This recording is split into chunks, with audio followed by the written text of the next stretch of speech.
The rise of artificial intelligence could fundamentally change the U.S.'s strategies and perspectives for economic growth, for national security, and for economic competition.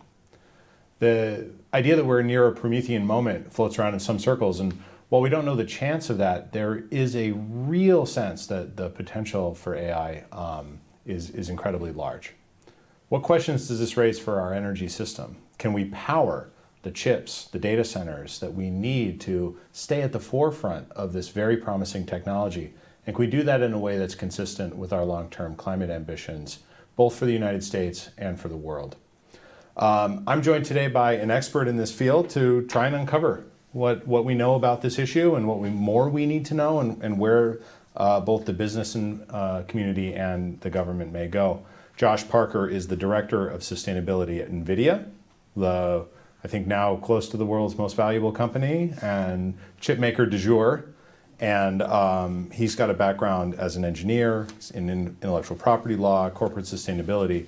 And I think at Nvidia, it's his job to help resolve some of these tensions that both policymakers and others are seeing start to rise. Josh, welcome to CSIS. We're very pleased that you're here today. Thanks, happy to be here. I want to come right out of the gate and just get your sense of the state of the industry, the sense of optimism that many of us read about. We read about tech executives coming to DC and saying we're going to have 5 gigawatt data centers, not just one, multiple. The role that AI is going to play in our economy can seem at times unbounded. How are you thinking about the potential that AI brings, and what's the role of Nvidia in meeting that potential? Yeah, I appreciate the way you framed that, because I think there is great reason to be optimistic about the impact of AI ultimately on sustainability and on the key sustainability issues that we care so much about, especially climate change. And there's a lot of different reasons for that. One of them that's kind of top of mind, but that's difficult to quantify, is the applications that use AI that we see now. We have some line of sight to what AI is going to help us solve in terms of sustainability. It's really, really good at optimizing problems. So you throw out a bunch of data and you say, for example, here's a traffic situation, help me optimize the traffic lights to reduce emissions and reduce stopping, makes everything more efficient. Things like that AI is really good at, and that's some of the low-hanging fruit we're starting to see. And there are second and third order impacts that are very positive, like material science, helping us develop new material science for EV batteries and things like that. But the energy efficiency of the AI platform itself is a big, I think, missing piece in a lot of the analysis around AI's impact, potentially negative impact, which has gotten a lot of the headlines now. And happy to go into detail about that, but overall, long term, I'm a firm believer that it's going to have a net positive impact on sustainability. So when, NVIDIA, 5 years ago, I think a lot of people, if they knew the name NVIDIA, they knew it as a gaming device. Yeah. Right? Yeah. Let's start at the high level. What is different about the technology that NVIDIA makes that has unleashed this potential revolution in computing? And how does, and then I think we can get to what that implies for energy and how we're going to use it around the economy. Sure. So yeah, we were founded as a company that was intended to help accelerate graphical processing. And so the graphical processing units, the GPUs that we started developing, were designed to do math very quickly and very efficiently. And so they take mathematical equations and they run a lot of them in parallel. So many of the equations at the same time. And that's different from a traditional CPU, which is great at general purpose computing. But for the specialized task of running math very quickly, which is what you need to do graphics, a specialized processor greatly speeds up that process. And we recognized early on, a long time ago, that that same type of mathematical processing could lend itself to machine learning and AI. And so back in 2006 is when we started developing the software to really unlock that potential in our GPUs, and started developing that ecosystem as much as we could so that we would be ready when the software and the data arrived to help enable the AI revolution that we're seeing now. So it's a companion to a CPU where we couple a CPU, and we actually design our own CPUs now. We couple that CPU with one or more GPUs, and they do the hard work, the heavy lifting, the real math that ends up being really effective for AI. So then the general idea is like we get really, really good at doing certain calculations more rapidly than we were able to do before, or we can do a lot of them at the same time.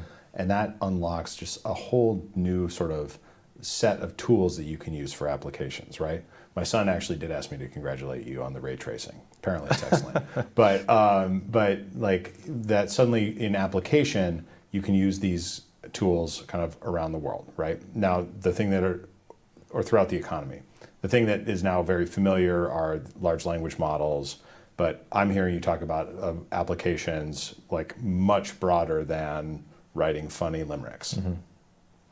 Yeah, for sure. And that gets a lot of play because that's the easiest way for average people to interact with AI. You can go on Claude or Gemini or ChatGPT and have fun. And it is really, it's a fun little tool in that context. But it is really, really powerful when you turn it to commercial applications. One example I like to talk about is we've got a partner.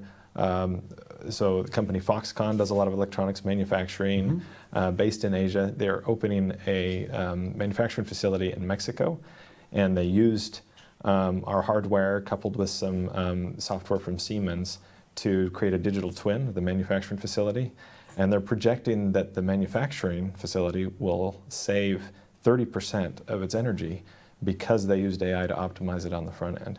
So these industrial applications, and I mentioned the transportation, because those are such big sectors, there's huge potential for AI to have a net positive impact across the board because of that real potential for optimization there. I would like to start on the optimistic side. We can get to the challenges of meeting the energy supply. This is a challenge that I'm sure you're very, very adept at talking about. But I know you have really sophisticated thinking on it. But let's talk a bit about on the application side, because I think it's easy to get tied up in the problems, but I want to talk about the sort of the use of this tool for our broader challenges. What are the key areas when you kind of just think for yourself or stuff Nvidia is already helping out with, do you think are going to help us resolve sort of broader energy and climate or sustainability challenges? So the energy actually turns out to be one of the easier things to do with AI because, like I said, optimization of a problem. If you create a digital twin of a facility and say, I want to optimize this for energy, that's one of AI's superpowers. Right. Like, help me solve for a variable or a set of variables, make this more efficient. So energy efficiency is really low-hanging fruit, and that's what's really exciting because energy is, a lot of the conversation right now is about energy. But another corollary to that is, again, if you're looking in the digital twin context, you can actually train robotics in a digital twin environment. We're doing this with our Omniverse platform now, and have a lot of the work that would otherwise be done in the real world using real resources, do it virtually.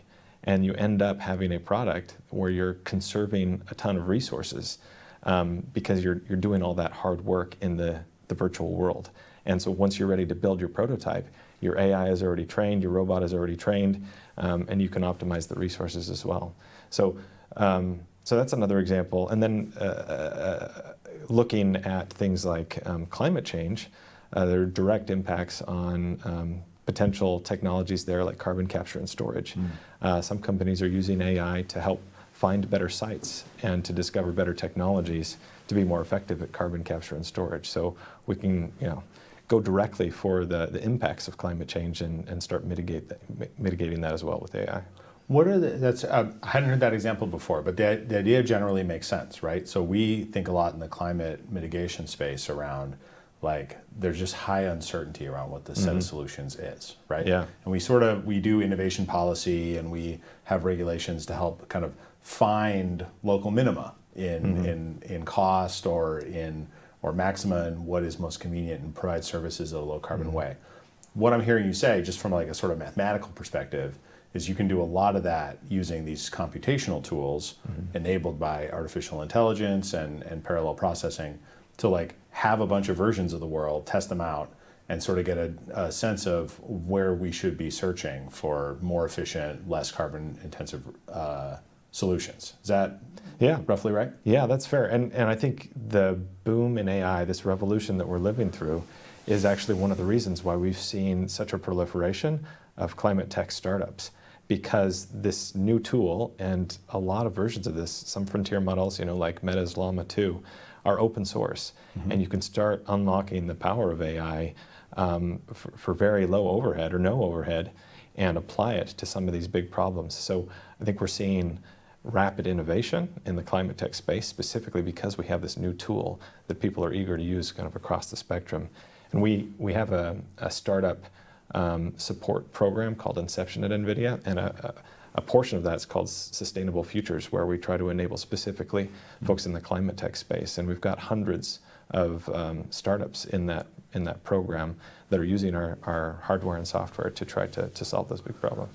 Where should we look for that first, right? Where do you expect to see sort of large scale, say gigaton scale, kind of solutions emerge from the use of AI in reducing greenhouse gas emissions? So apply it to the climate problem. Mm-hmm.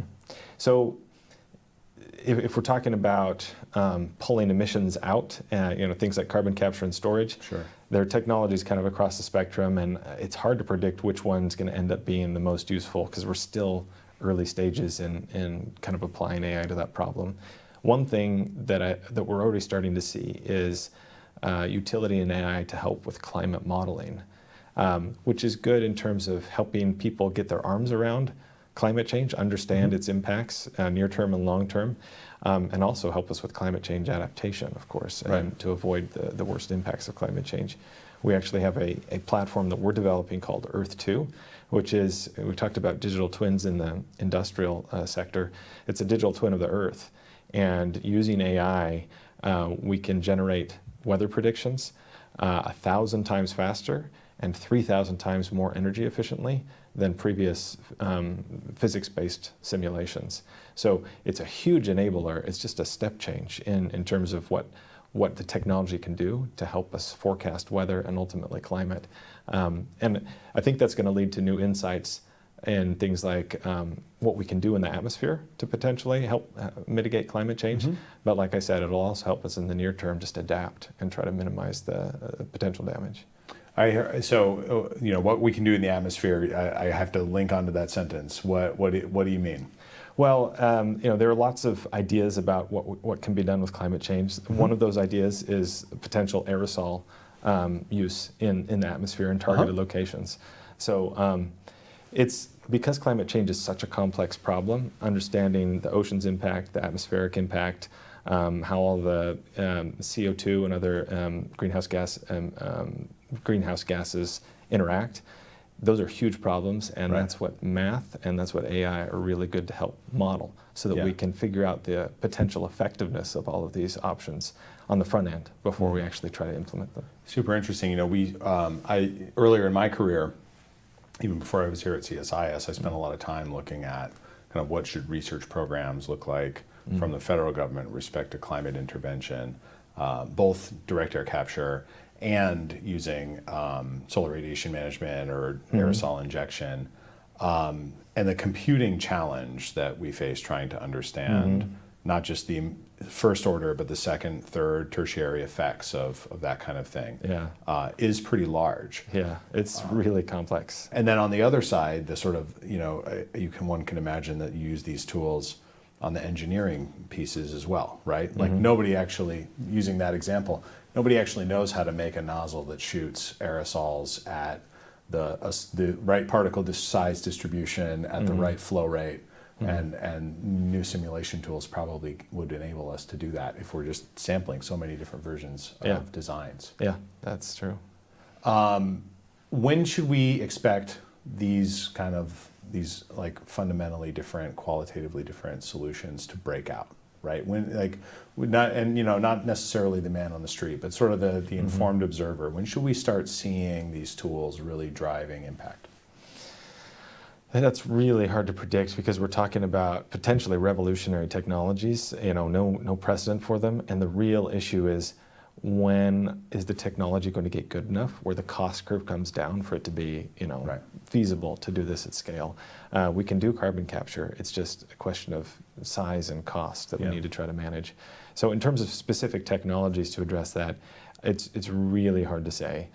The thing that's more predictable and that's we're already starting to see is, of course, AI's impact generally on energy to help reduce it and to help us solve some more discrete problems that are contributing to climate change, for example. Reducing emissions in traffic, reducing energy consumption in manufacturing. Those are, we've got real use cases, and they make us, I think, legitimately optimistic about the potential for this across the spectrum. Are those perspective, or are you confident that like companies are already changing investment profiles, like traffic engineers are already shifting light timing using these tools? So we're absolutely seeing it, seeing companies doing this right now, implementing it, adopting AI, finding ways to reduce energy consumption. Traffic is still, from what I know, in kind of a pilot phase, but it's definitely something that's going on right now, like pilot phase, and they're showing real results. But I mean, that's why Nvidia, why our products are so popular right now, is because these big companies and small companies alike are seeing real value in it, and it's worth the investment to buy the equipment and to start pursuing it.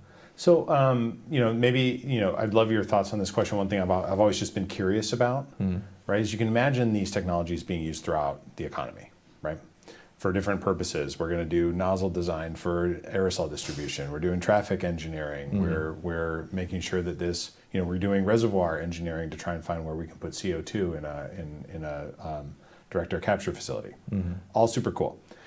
Do we need different AI models kind of working on each of those different problems, right? Do we have like a sort of generalized model that can address a lot of those different challenges? Like are those challenges different enough that you think like, all these different industries are going to have unique applications? And the reason I ask that question is I'm sort of thinking, all right, how do you train artificial intelligence across all these different sectors and use cases? So we are seeing with the evolution of frontier models, of large language models, that they are becoming multimodal. So they can interface with different technologies, text and images and video and everything like that. And they're becoming much, much more powerful. And this is one of the really cool things about AI. We talked about ChatGPT and Claude and everything, and how the average person can see how cool it is and at least how fun it is. If you look at the capability of the frontier models now versus just 6 months ago, they're so much better than they used to be. And I think a lot of people don't realize how rapid the innovation is and the advancement in the models themselves, in that large language model context. So those frontier models, I think, are going to become more and more useful just because they're doing their job better. And so they do have the potential, I think, to play a significant role in the sustainability space, in climate change, as we apply them. But there's definitely a role for specialized models to play as well. Some of the problems that we were talking about, modeling, weather, for example, requires so much data and specialized data. So I think there's always going to be a role for the large frontier models to play, and also the more specialized ones to help solve targeted problems. And how much is this a sort of like, Silicon Valley driven, US driven conversation versus an international one, right? There's economic benefits here. There's potential climate benefits. How are you looking at the global situation? It's definitely an international interest. A lot of investment is happening in the United States. We have some very innovative, very well-resourced companies here that want to take advantage of AI. So they're doing some of the most aggressive development of AI. But we're absolutely seeing interest across the world internationally for AI deployment. A lot of countries, want to develop their own domestic AI to support their economies and to help them with social and economic and environmental problems locally. So it's definitely a global interest. One cannot realize all this progress without perhaps a fairly significant energy bill. And some of the numbers that you see back coming around Washington can be like eye-popping, right? 5 gigawatt, single gigawatt data centers are already like the norm. 5 gigawatts is floating around town this week. 10% of the grid in 2030 is a number that we've heard. And the energy intensity of training and using these models is on the minds of policymakers, as you well know, right? The sort of the idea that it takes 10 times as much energy on a life cycle basis to do a LLM query versus a Google search.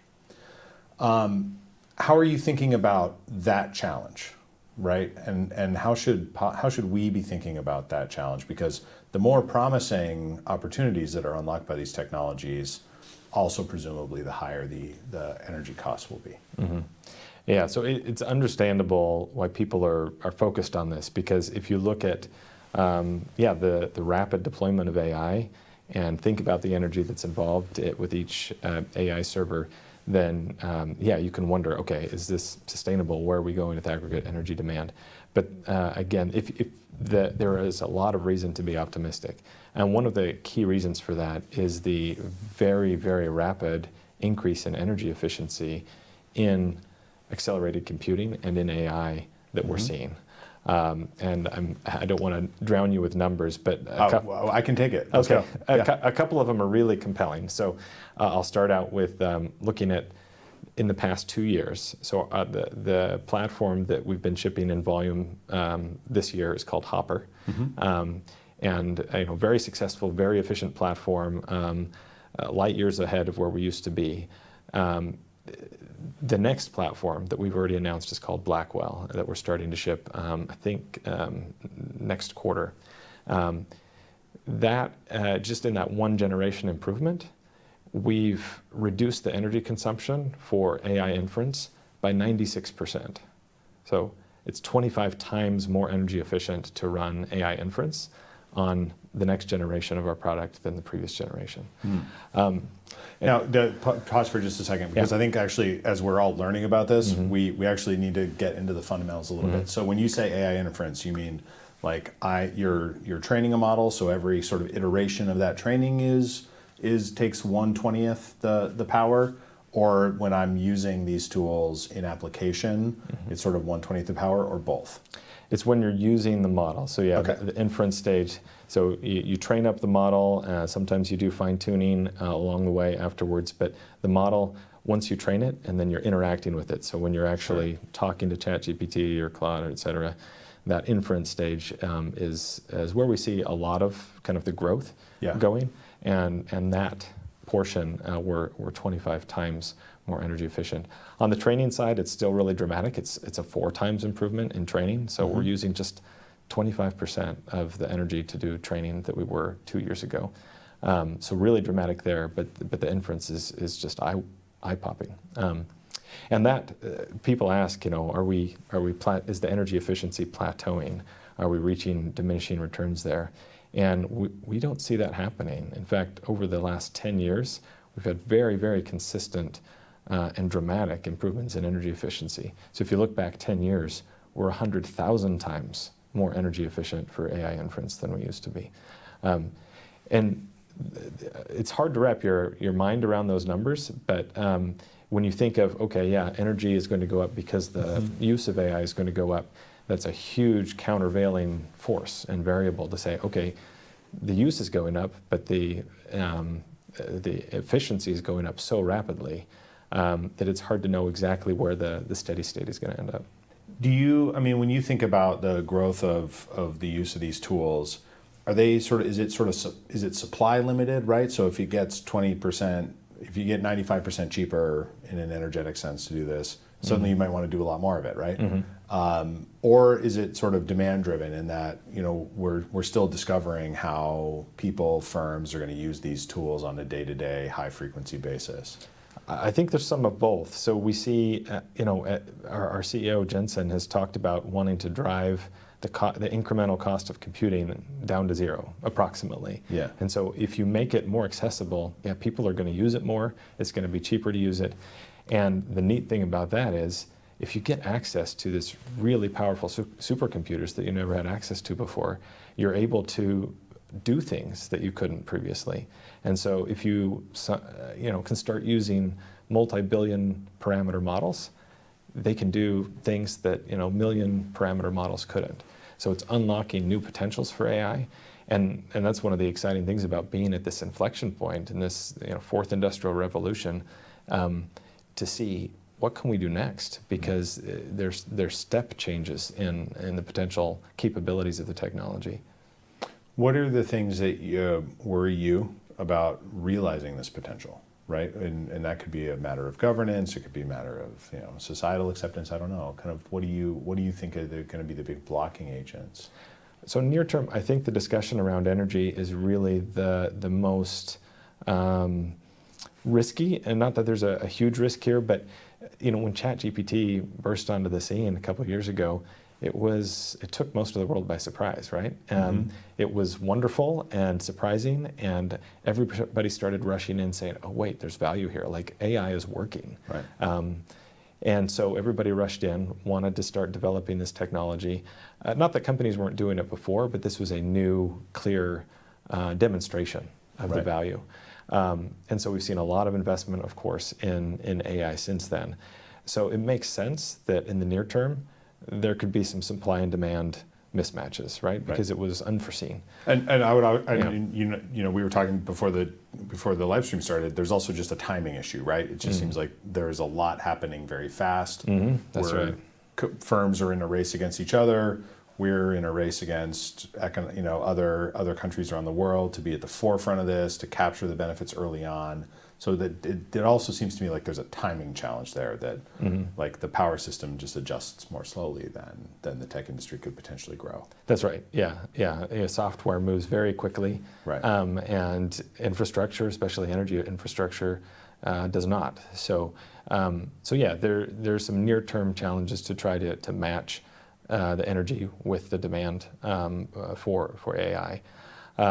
But that type of challenge is one that we've solved in the past many times. AI, estimates are that it accounts for, total data center energy consumption accounts for maybe 3% of global energy consumption right now, and AI is a fraction of that. So if you look at it in the context of global energy consumption, it's tiny still. Right. Definitely room to grow, especially if there's a lot of value there.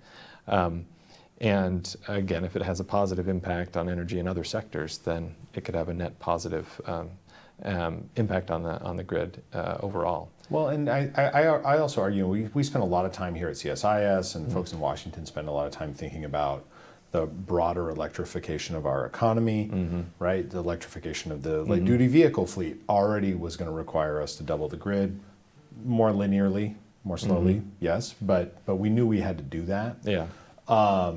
And so one of the things that I think is kind of most interesting from a public policy perspective is the degree to which the solutions we may need to pursue in making sure that we stay at the forefront of AI nationally are the same ones we probably needed to make sure that we were going to meet our climate goals and increase the role of electrification in our society anyway. Yeah. I mean, that's kind of my feeling anyway. I don't know what you think about that intuition, but yeah, I agree. We knew that our infrastructure, it's not, other countries have more modernized grids than we do. There's a huge opportunity for us to modernize it, and the development of AI is actually a fantastic catalyst, because there's such broad support for deployment of AI. For example, in Congress, everybody wants to get this right, and everybody wants to have AI deployed domestically. And you've got electrification and reshoring in the mix as well that are driving larger energy growth. But the value and the commitment to deploy AI in the United States is helping to focus attention on that gap between the forecasted energy demand and the infrastructure. And I think it's a fantastic opportunity for us to modernize the grid, to make the investments in the infrastructure now, to help us have a smarter grid, one that has bigger capacity, one that has better access to carbon-free energy.